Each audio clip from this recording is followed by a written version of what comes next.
පියවරු අහිමි වූ දරුවන්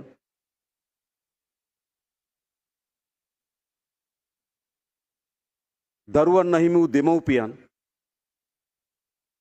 ස්වාමියන් අහිමි වූ බිරින්දෑවරුන් ඥාතීන් මිතුරන් අහිමි වූ අය මේ මාතෘභූමියේ තාමත් සුසුම් හෙළමින් ජීවත් වෙනවා.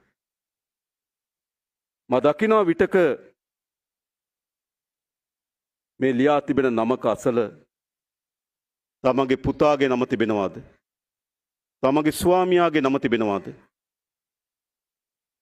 තමගේ දරුවාගේ නම තිබෙනවාද? තමගේ පියාගේ නම තිබෙනවාද කියලා ඇඟිලි තබමින් මේ නාම පූර්වේ නම් හොයනවා. ඒ අපේ අම්මලාගේ, අපේ බිරින්දෑවරුන්ගේ, අපේ දරුවන්ගේ වේදනාවේ ප්‍රමාණය. ඔවුන් අභිමානයක් සහිතව එහෙත් වේදනාවෙන් තමගේ ඥාතීන් සොයනවා තාමත්. මෙහි විතරද? උතුරත් එහෙමයි.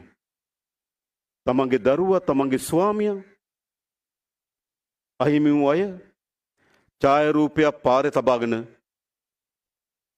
තමන්ගේ ස්වාමියා, තමන්ගේ දරුවා පිළිබඳ විලාප දෙනවා. සෑම දෙමව්පියෙකුටම තමන්ගේ දරුවා දරුවෙක්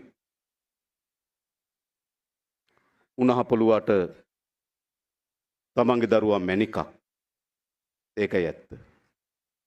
එහෙමනම් එවැනි විශාල ඛේදවාචකයට මුහුණ දීපු මාතෘභූමියක් හැටියට වර්තමානයේ ජීවත් වෙන අපේ වගකීම වන්නේ කුමක්ද?